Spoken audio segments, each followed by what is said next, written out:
emerging markets. Is that what you're hearing? Is there any big surprises there? Is that what you're hearing? No, that's definitely what the trend is. That food is more and more important. That idea of authenticity has been just a really emerging trend over the last 10 or 20 years, and Ireland scores very well in terms of authenticity. The things about it as an emerging trend is that people see Ireland as a gap between the quality of the food we have here and how it's viewed overseas. The Huffington Post did earlier this year, and the opening line of his article was, "I couldn't believe Tourism Ireland invited me in. I can boil my own potatoes, and I don't like deep fried food." And then he goes through the article. He came to Northern Ireland over a year of food and drink, and just the perception change of what it was. So people don't view our food as excellent as it is, but actually in terms of what people are looking for, we can absolutely deliver it. And I think if you look at the pre and post research of holidays to Ireland, we score so much higher when people are leaving. So that expectation is still below the experience, which is great in one way, isn't it? Because you have nothing but satisfaction. You do.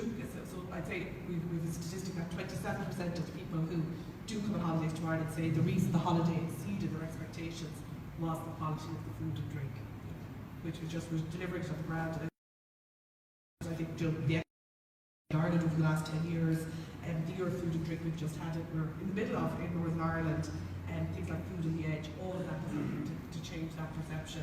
And you're seeing the results over the last 10 years. We're seeing it constantly increase, that view of what's delivered on the ground. Yeah, and are the absolutes moving up? 54% when they have been here. Yeah. So, and that will keep moving up, I think. One of the tricky things about food is that the tourist board say we've great food and drink in Ireland. Everyone goes, what else would the tourist board say? So I think we've really focused on publicity and getting journalists in to kind of reinforce that. And there's been some really big initiatives this year. We've had Jamie Alvarez Food Choose in, and really going and meeting the producers. And I think that's the greatest thing we have in Ireland, which comes back to the authenticity point Hillary made, is that the producers are so authentic. When they're telling the story of the food they produce, they do it in such a way that it is so engaging and it's authentic. And the more we can do to get them out on the world stage, the better. And I think that's where we're getting the real wins. That's interesting, isn't it? Because if that's true, we know that's true. If we get that message out, it goes directly into what you were talking about authenticity. Doesn't it really match up? Yeah. I think a real challenge when it comes to authenticity is figuring out how to get the word out in an authentic way, because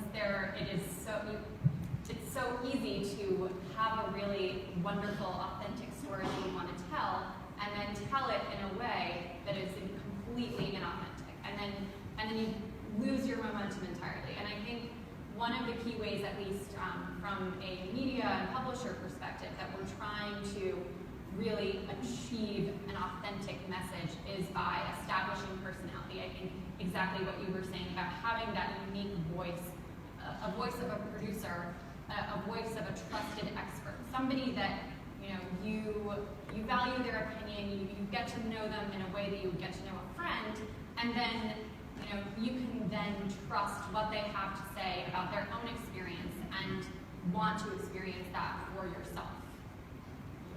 Just on the Northern Ireland side of it, you've made food in Northern Ireland quite a feature of your efforts this year, John.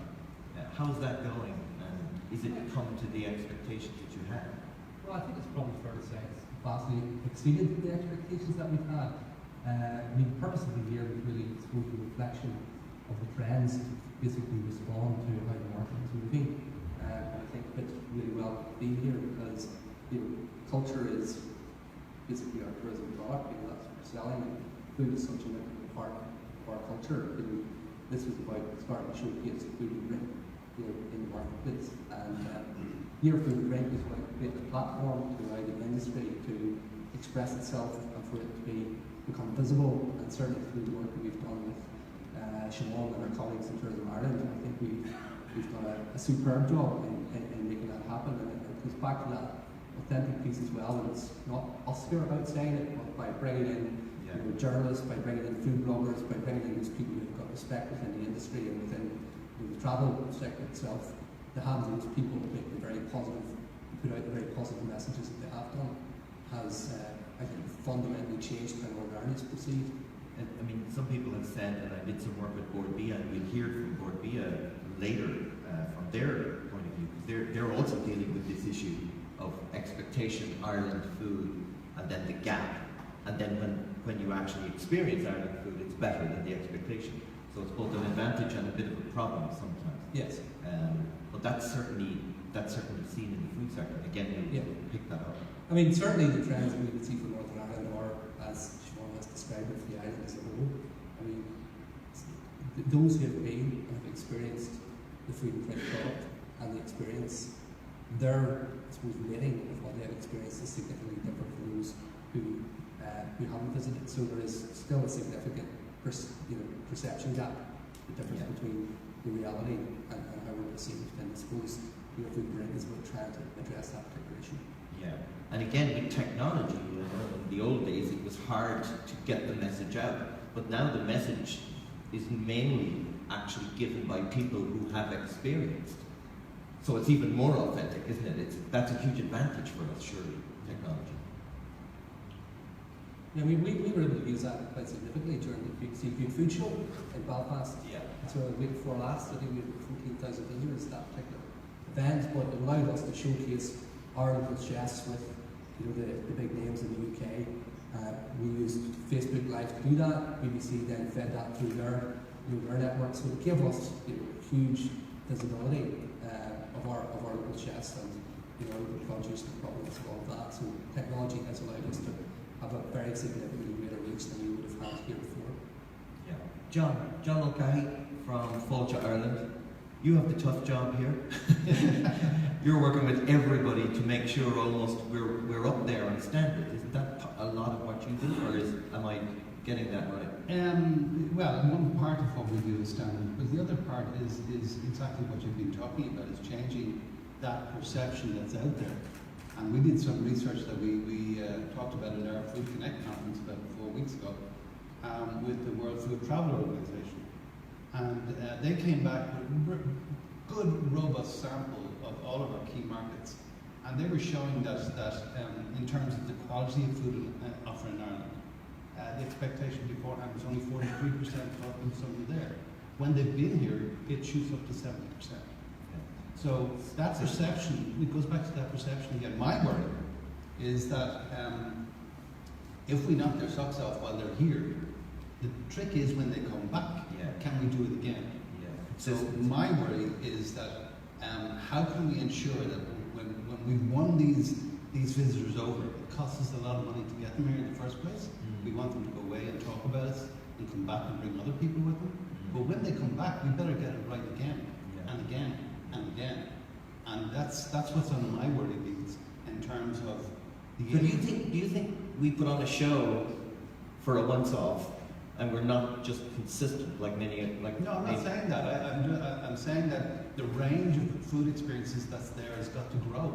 We've got to provide more experiences across the wider spectrum, not just the affluent market that we were talking about earlier.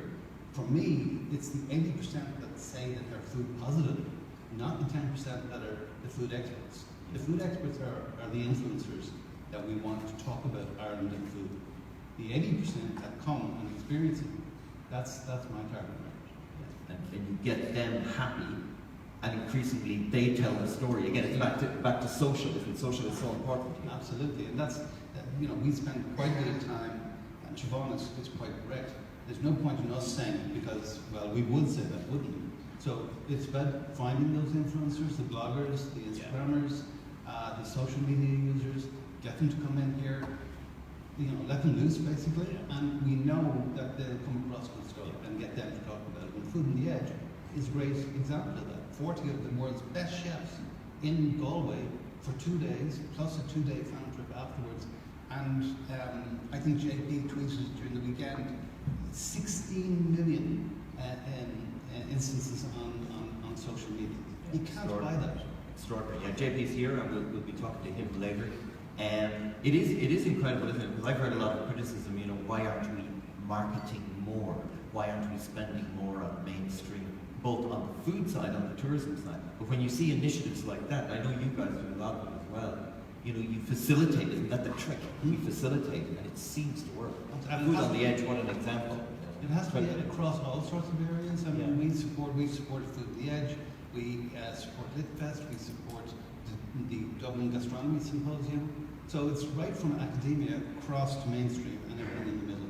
And it's try to influence as much as possible to change those perceptions. When we did some research on this earlier in the year with the World Food Travel Association, keywords coming from the States, for example, but first things that they thought about Irish food was whiskey, Guinness, beer, fish and chips, soda bread, and that we're way down and Irish stew we're way down the line. So we've got a lot of work. Yeah.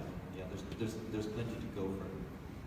It's interesting this weekend. I think last weekend there was the Burren wintering, the Burren winterage. Phenomenally different. Talk about terroir in action. The cattle going up, the sustainability issue, and the kind of coverage that got. I'd never heard it. It's only when I went to look in that area, it was getting coverage all over the world. Kilkenny as well. So there's a lot of this happening, and it seems to be, which is great news, it seems to be in the right direction.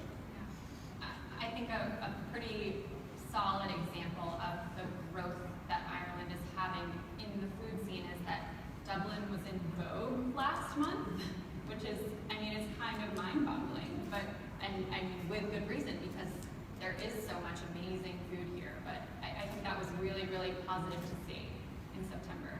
Just a couple of questions that are coming in.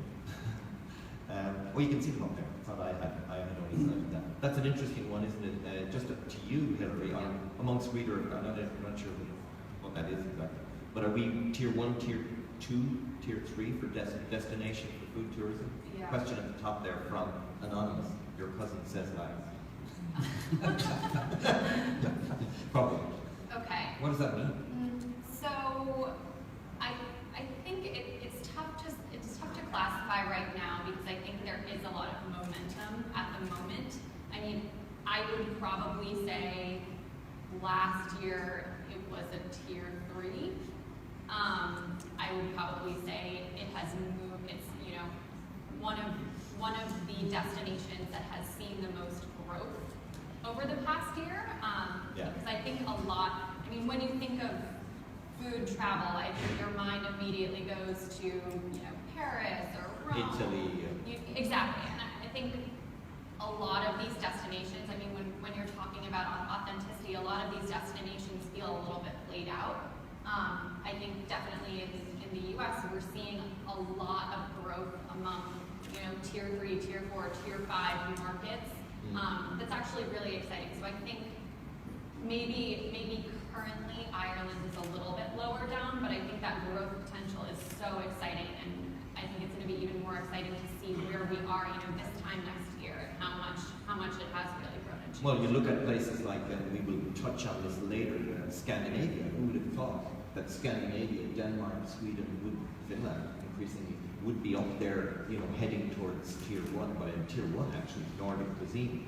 And I remember in the old days going to the Nordics, and it was about herring and really heavy duty foods. And you could not imagine that could happen. So if that happened then, if we're on the right track here, this could be very exciting. But I think the key bit of this is that we can't do a Me Too. We can't replicate Nordic cuisine. We can't replicate what France is or Italy is. We have to paddle our own canoe here, and we have to be Irish. And that, I see a question there about the hole in the wall eatery and authentic food experience. That's what we can do really, really well. And that serendipity of tripping over the nice little place with 12 seats, they discovered on the Wild Atlantic Way, or somewhere in Ireland's ancient east, or somewhere in Dublin. God, he's selling already. I love it. Yeah. That's the bit that we want. And John, next year, are you going to keep it going? The food concentration, is this a campaign, or is this something that will build? I don't think we've got a choice. When we see the stats here today, that we put this on a key number 1 differentiator as to why people are going to travel. If we're going to compete in a global marketplace where we're actually operating, we've got to make sure that we are competitive in those areas. Where people are taking, where those decisions are influencing where people go. So for me, it's not. Will we? I don't think we have a choice. We have to. I suppose it's how do we, continue with that trend. I think one of the challenges that we have as public bodies is trying to do all this, with ever reducing budgets. So it's about how do we create greater levels of collaboration between food producers, the restaurateurs, ourselves, retailers. How do we do that in a way? Yeah, and isn't that that's a good one to end on, because we're nearly there. In terms of collaboration, you guys are from the 3 tourism agencies, and you obviously collaborate in kind of model, I would say, collaboration. In terms of crossing over then into the food area, into the services area, and into culture, I know it happens naturally, kind of one-on-one, but is there a better way to sort of collaborate, or is this fine? Is this working? One of the things we've tried to do this year with Here Food Break is trying to, I suppose, incentivise that level of collaboration. So, the interesting thing for me was the way government, surprisingly, has worked right across the piece, whether it be ourselves, the Department of Agriculture and Rural Affairs, how we work with Tourism Ireland. We also work with Failte. We have joint sort of training programs that we're running together. But the buy-in that we've had from the industry, the buy-in that we've had from people like Tesco and Lidl, who have given us a real opportunity to start to showcase our artisan product, which we've not been able to do in the past, has been quite exciting from our perspective. So I think we have learned a few lessons that we can certainly build upon. If I could add to that, I mean, for me, it's not only the collaboration that's here, but it's also through, I work quite a bit with Board with Fish Board, that's what I was referring to, more that jump. With Chagas, it has to be much broader, because the landscape that tourists consumes is all of those things. They don't see a difference. They don't see a difference, so we've got to be in there doing it. Good. Okay. Would you add something? I think so. But I think it does go back to Henry's point about momentum. I think the Year Food and Drink has given us momentum. There's really nice world dinner series with Condé Nast happening as a result of that next year. And once that starts, you just roll with it. We will have our best year ever for tourism this year with top 10 million visitors for the first time.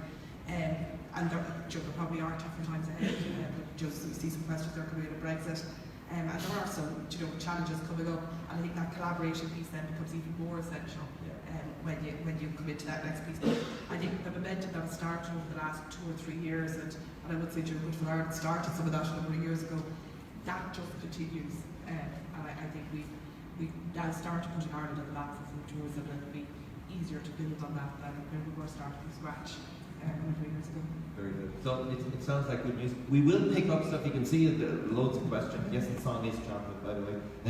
Loads of questions coming through. We will pick this up through the day, and we will come back at the end of this session and at the end of the morning to it. So don't feel that we're jumping off and leaving you behind.